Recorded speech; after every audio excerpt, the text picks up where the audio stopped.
I think we're live, Jeff. We are. Are we? I see no monitor whatsoever. I see no monitor whatsoever. There's our first problem. Yeah. So, hi guys. There we go. There we are. Hey. All right, cool. Well, we don't need no sneaking I monitors. really don't want to see myself anyway, but I here want we to are. see me. I Just like early seeing Comic Concierge. Yeah. And Gremlin. Yeah, Comic Gremlin Logan Fleming. My name gets shorter and shorter every time. It's Gremlin. Like, that's how I sign our little Facebook post. It's true. Gremlin. The Gremlin. I don't even do the. I'm not that important. It's true. The is a status symbol. And, I'm not a status. Eventually you're going to be down to, or you're a status, but eventually we're going to be down to one-syllable words. I will be the comic book fetcher, formerly known as Gremlin. Wow. Probably need a symbol for that. So Good basically market what G. we've got this week, is a quick trip through the actual meat of the Golden Age. Memory lane, right? Oh, yeah. It's just, I remember, actually I wasn't born. It feels like it, but I wasn't born then. Because the Golden Age per se is too big to take on in one sitting. So we're talking 1938, like we were alluding to last week, until 1950 or so, 50-51. Right. Which, as we were talking about, we had all kinds of publishers doing all kinds of books. You know, your westerns, your love stories, reprints of newspaper comic strips in particular, some new material, but basically the kind of things you'd see in the Sunday paper until someone invented, or even the longer running strips that were of detective nature were a lot of times in the paper, until somebody invented the superhero. Of course, Superman, and in quick succession, Batman, several imitators. The concept was shopped around by the creators, and you guys know the history, and if you don't, it's easy to find out. That's also another show. Yes, it's true. They shopped the concept around to like 40 publishers, and nobody wanted it, and when finally somebody bit, it was a phenomenal success. And then there were tons and tons of imitators. At the height of the Golden Age, superheroes were all over the place through World War II until about 1947 or so. They started slowing down pretty hardcore. And the war was over. The culture had changed a little bit. And so I think that had a lot to do with it. We had the men were home from fighting. The economy was different. The times were different, and people's interests started shifting. TV got more popular. Lots of changes were going on. So, Right. In the meat, the beginning of the Golden Age, Superman, Batman, Wonder Woman, those were the big three in DC as we know it now. But it was called National Periodical Publications back then. What is now Marvel used to be called Atlas, but before it was called Atlas, it was called Timely.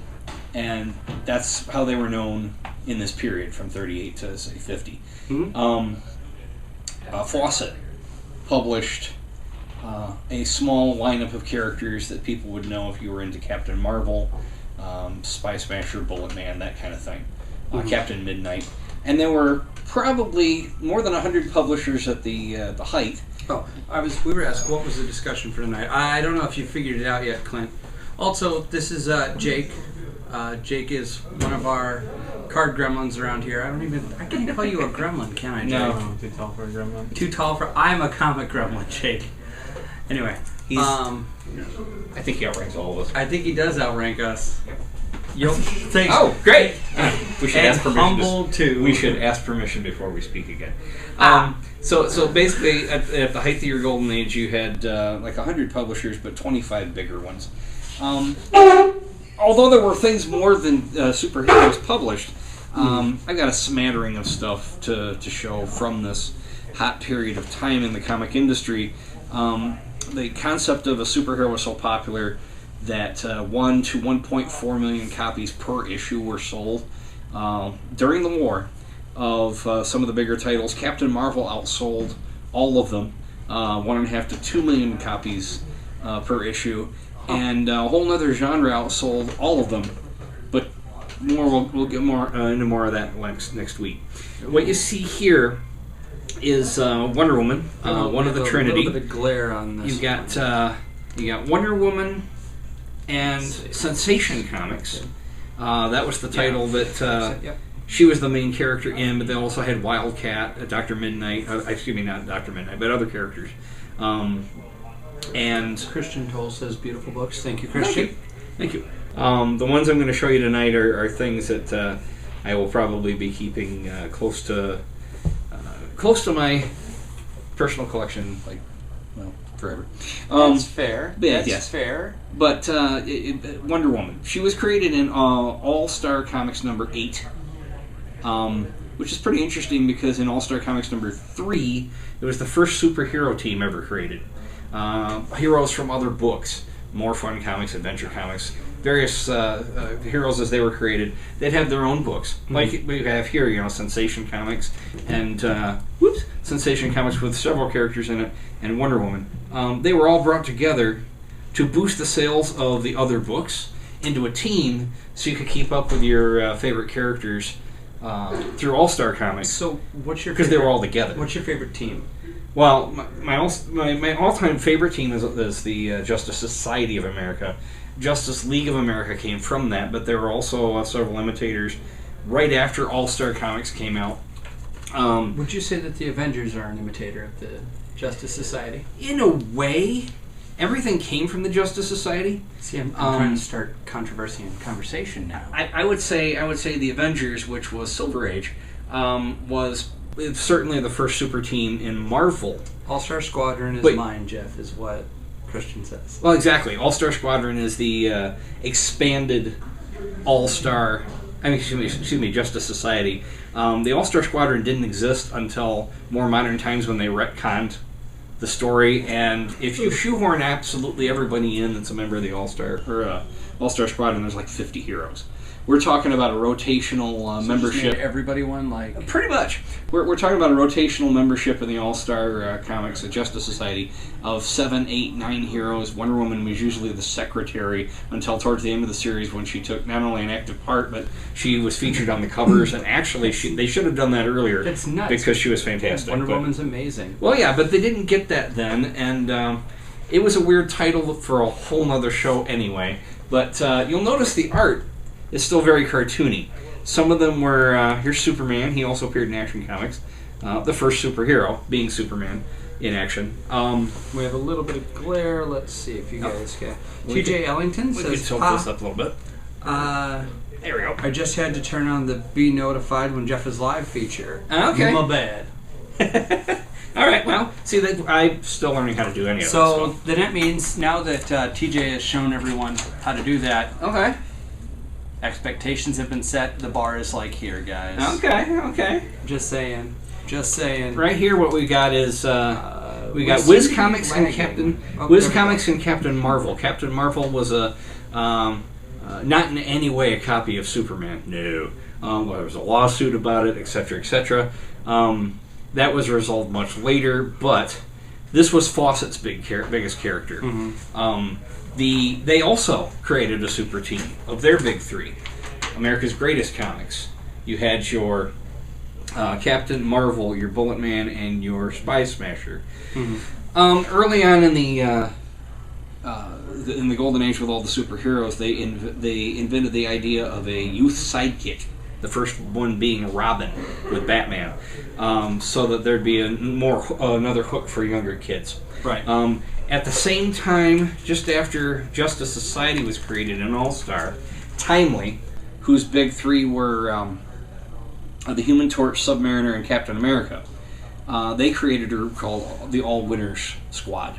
The All Winners. Those three took on Hitler right at his bunker and the whole bit. I'm telling you right now. So. I mean, the heroes might have been all winners, but that name certainly was not. Well, we got Wiz Comics, which was originally Flash Comics. Before this started taking off, publishers were putting anything out there they could to secure a name, because the superhero boom was so big. This is a gorgeous Captain. They wanted to get some titles on the shelving units. And this here is one of the first team-ups. Hey, let's talk about that. Now, what's interesting with World's Finest Comics, that's a square-bound, no staples, it's a square-bound book. It's Batman and Robin and Superman in the same book, but not necessarily as a team at the time. They were in separate stories, but you could find them both in the same book. It wasn't until about issue 70-71 that they started appearing in the same story in this title. So what issue is this one? What is this? This Is number 30. And I just love this man's art. Good cover. I just love this man's art because Jessica says, a little less "Hey purchasing. Jeff, can't stay long. That's Trying right. to put chickens and kids to bed, but I figured I'd let you know I'm here. Okay. I'm not. Oh, that's right. She's got chickens. Yeah. That's another story. There's always another story. I'm just trying to figure out chickens. Yeah. And then Kristen says, again, you amaze me with your books. Back to this. Real quick, in terms of timely are so hard to find in one piece and so expensive. This is the only timely I have of a superhero. It's Marvel Mystery Comics number 73. I have a number 75 coming that had 24 pages inked in it by Alan Bellman, who I'm going to meet and get him to sign it while we still have him. So that'll be really cool. But I have no Captain America, and I have no Submariner, and I would like to someday, but that's as close as I get. Now, while all these superheroes were going on, okay, Disney was holding down the fort at Dell Comics. This is a 4-color, and it happens to be the first appearance of Uncle Scrooge. Okay, but the Disney characters, Donald Duck, Mickey Mouse, all of the gang in that, were in Walt Disney's comics and stories, and also the 4-color comics, right on through before and after the introduction of the superheroes. And past. There they are. There we go. There's Walt Disney Comics and Stories for New Year's Day. A lot of these comic books came out quarterly. So you'd have a spring issue, a fall issue, something like that. We've talked about that. Yep, That would drive me you'd have to wait. straight up nuts. But the Captain Marvels were so popular, up to 2 million copies per issue. They at one point had to come out twice a month. And with that many pages, that's a killer workload. 64 pages of comics, and they were paid by the page, but... Apparently, Clint says he has that one signed by Carl Barks. That would be the good duck artist, they call it. He came to prominence in the 40s when... Is there a bad duck artist? Other than myself? There have been. But the most famous duck artist, the most innovative duck artist was Carl Barks. He invented most of the duck family, most of their adventures.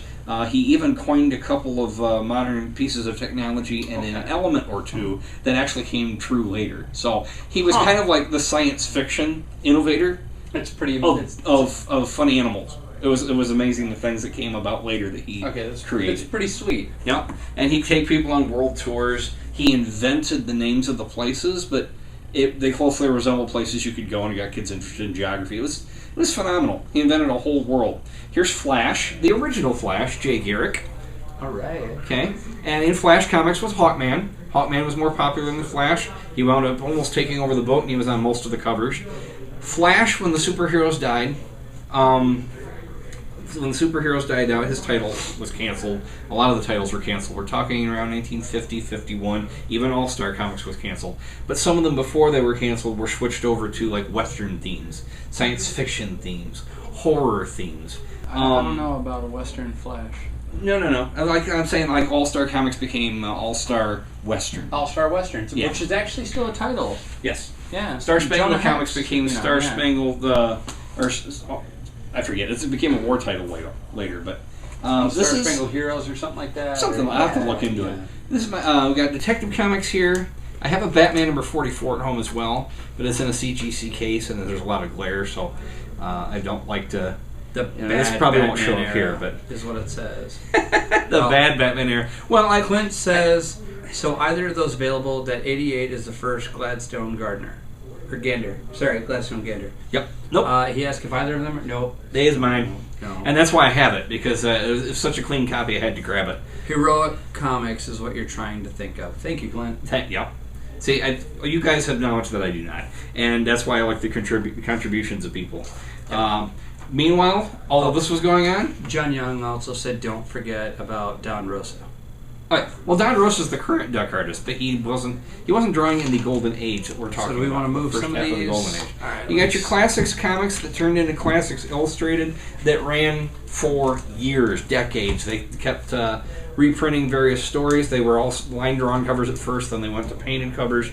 These were all going on along with the Disney, along with the Looney Tunes, Merry Melodies characters, along with the Walter Lantz characters with the Woody Woodpecker and Andy Panda and all of that stuff. Right. Through 4-color, mainly Dell. And there were still westerns, there were still love stories, there were still sci-fi Was and there Western horror. love stories? But this, oh sure, but the subtle romance. Don't ask. But the first part of the Golden Age was just mainly superheroes. Here's an example of a comic that disappeared. It left the superhero genre and went to westerns.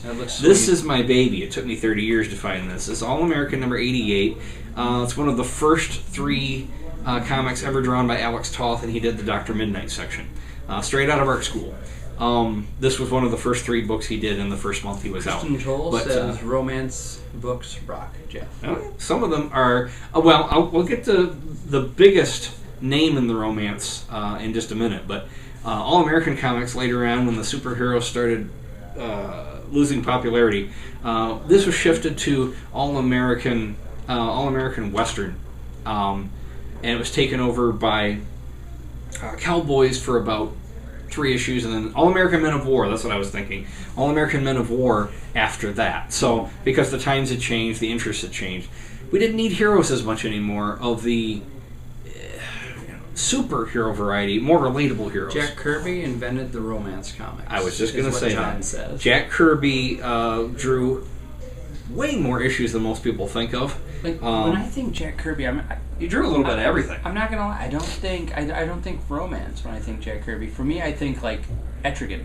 You know, like right. Yeah, I think that in his gorgeous early '60s Marvel, that gorgeous Thor page. You know, or the gorgeous Thor work. You know, first you go. He was at DC twice. He invented Captain America. I mean, there's all these things that he did that people do know, but he did science fiction.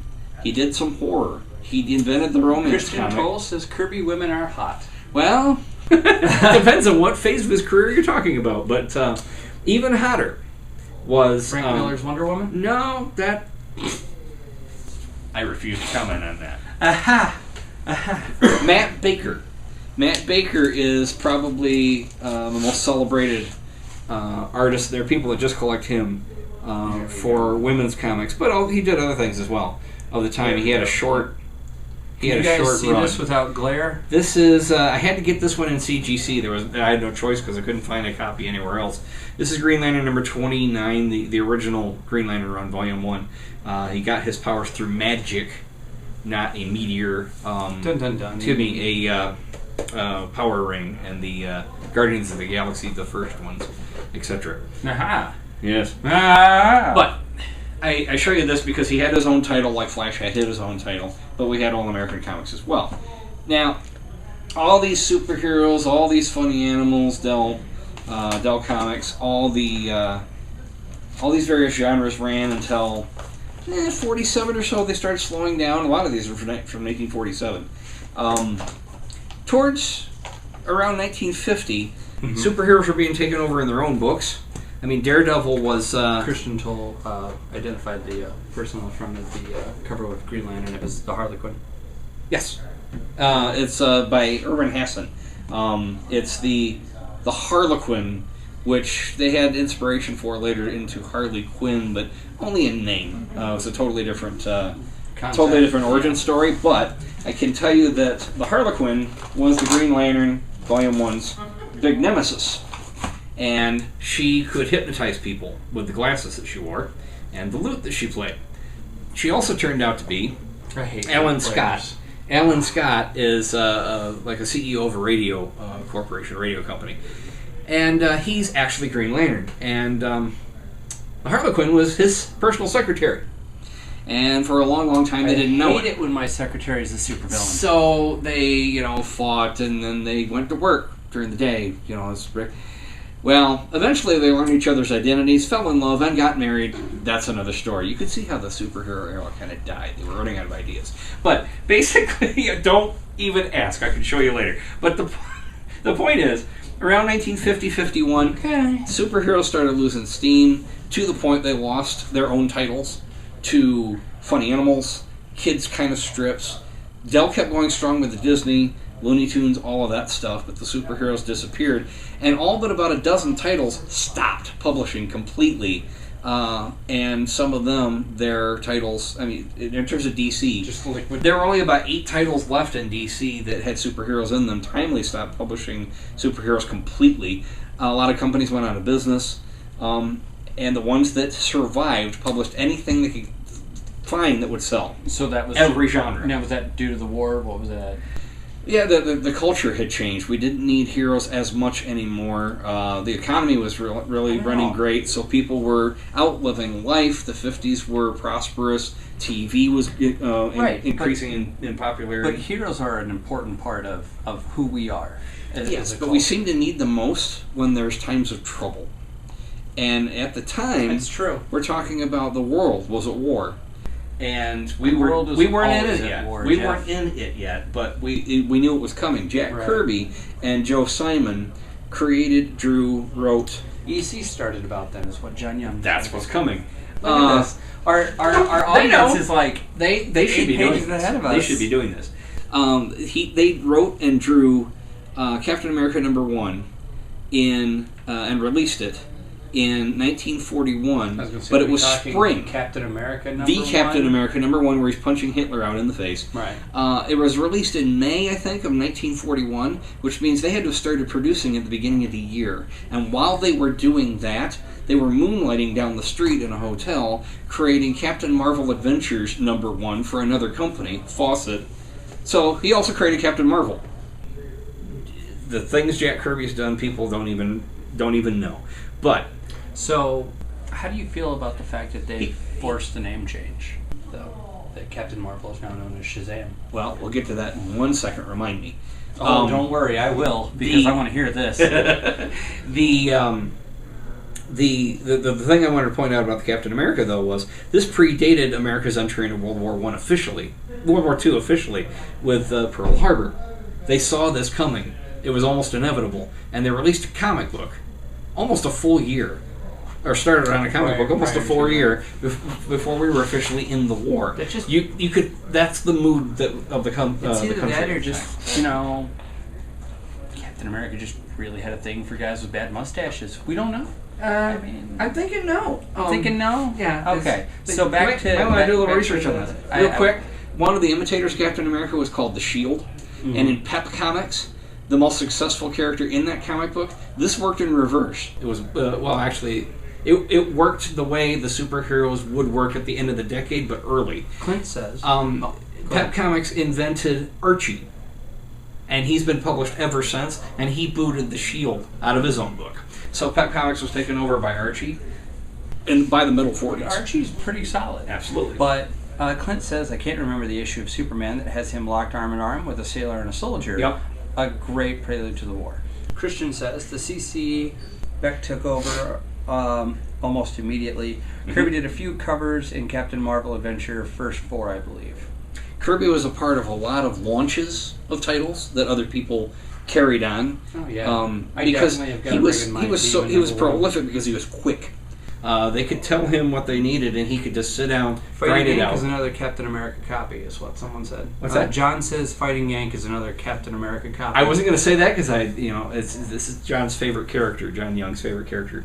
But it's Well, if John's one it's saying true. it, I'm just yeah, saying. yeah. I'm going to let him say it. I'm gonna. Now, just regarding saying. Captain Marvel, okay, Yeah, just my personal opinion. I still call him Captain Marvel. He is Captain Marvel. He's not Shazam. Shazam is his magic word. Shazam is the wizard that gave him the powers. Wow. It means something. It's a acronym, I think that's the word I'm looking for. Mm-hmm. But Captain Marvel is Captain Marvel. There are other Captain Marvels, but the first and only is the big red cheese, Captain Marvel. Yeah. There's a Captain Marvel that came along later in the Silver Age from Marvel Comics, and it's a different origin completely, and that's cool. Yeah. But Shazam, because Captain Marvel wasn't actively published at the time and came back later, that's how Marvel got away with that. They invented a Captain Marvel that was different, and they had a lock on the name at that point using their Captain Marvel for so long that since Captain Marvel, But at the same time, the thing is let's face it. This that's historic. You know, you said what, 30s, 40s for... Yes. Yep. Okay. So there should not have been a forced name change there for Captain Marvel. Mainly because Shazam on his, like, the fighting game that they have, Injustice, his name in there is Shazam, and at first, when I clicked it and it says, Shazam, I was like, wait, what? Who's that? Yeah. Then I was like, hey. We'll have to look into the actual court case and how it all went down. There's a lot of really cool... Okay. There is our Shazam. Anyway, it says, ironically, John Allen Bellman worked on Captain America as the panel background artist. I've met him, and he's a super humble guy in his 90s and kicking it strong still. Yep. And the anagram that you were talking about is Solomon, Hercules, Atlas, Zeus, Achilles, Mercury, which I'm sure you know all about. And then that goes with the background artist. And then Clint says... he was at DCC 17, spry as ever.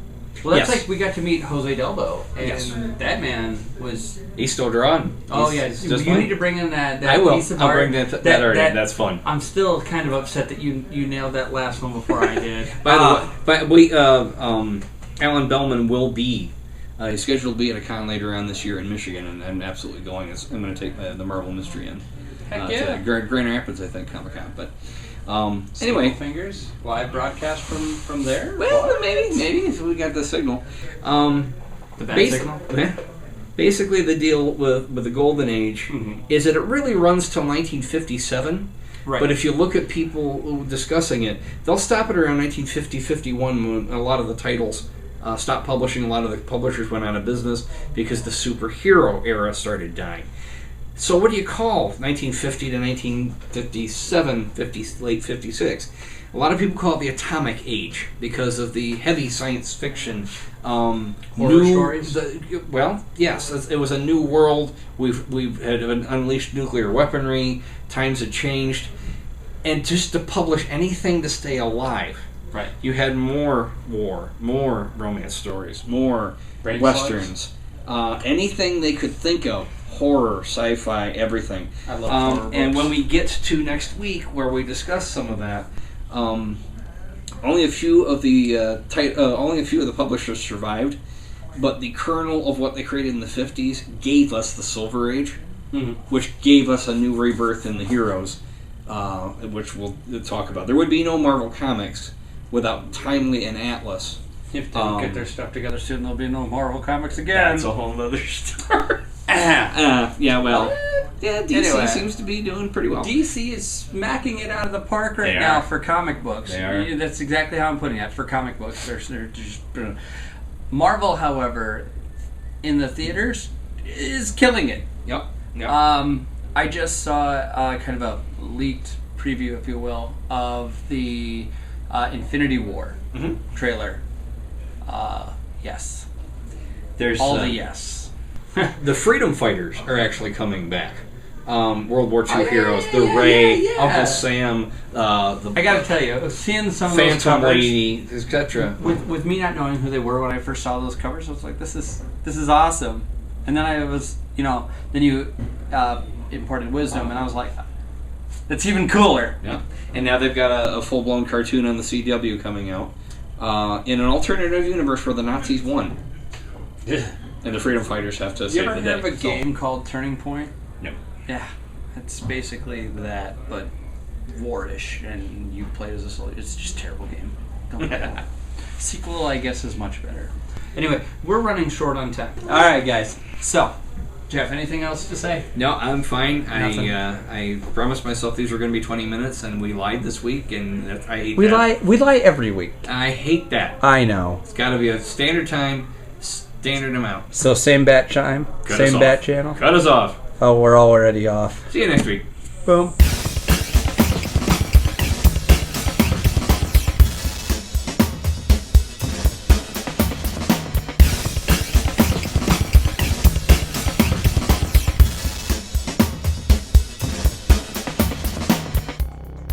If you were near ground zero, within 3/4 of a mile from it and completely exposed, you'd be a dead duck.